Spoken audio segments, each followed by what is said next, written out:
So, you are getting ready to write your essay about Mask of the Red Death. It wasn't an easy story to read, and finding evidence from the story to help support your ideas can be challenging as well. This little video will help show you how to do it right. Let's say that I need to back up my claim that Prince Prospero was foolish to think he could escape the threat of the Red Death. What can I use in the story to help me do that? The second paragraph contains the best description of the place Prospero sets aside for himself and his guests. I'm particularly drawn to the sentences, "All these and security were within. Without was the Red Death." By themselves, these sentences are a bit bland, and I can't assume that my reader knows exactly where they are in the story.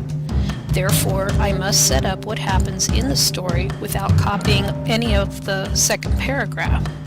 So what I need to do is explain where this occurs in the story.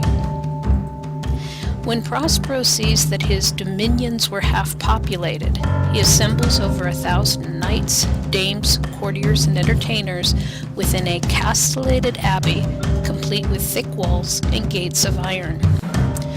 Poe states, "All these and security within. Without was the Red Death."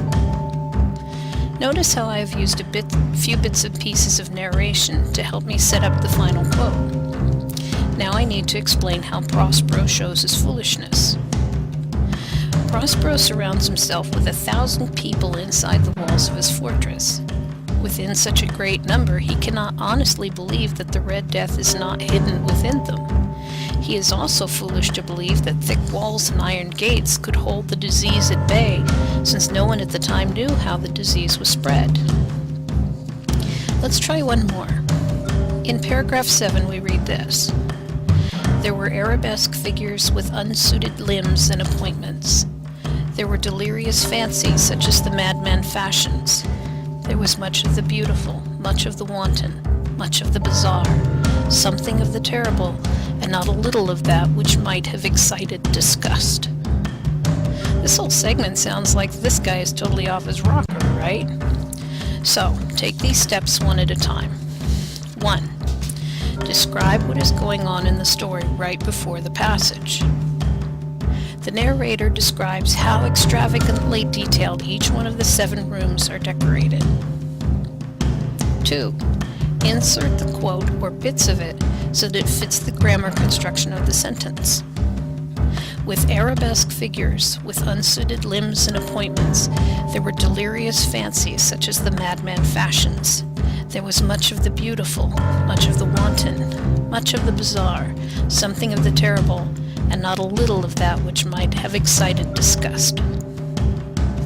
Finally, explain how this segment of the story demonstrates Prospero's foolishness. Poe all but calls the prince a madman, and he creates a negative tone with such adjectives as wanton, bizarre, terrible, and disgust. The reader can hear how much disdain the narrator has for Prospero's foolish attitude. So here are a couple of ways you can use to help you incorporate narrative quotations into your essay. Be sure to follow these steps. Remember, you need at least 2 examples for each of your topics. Good luck!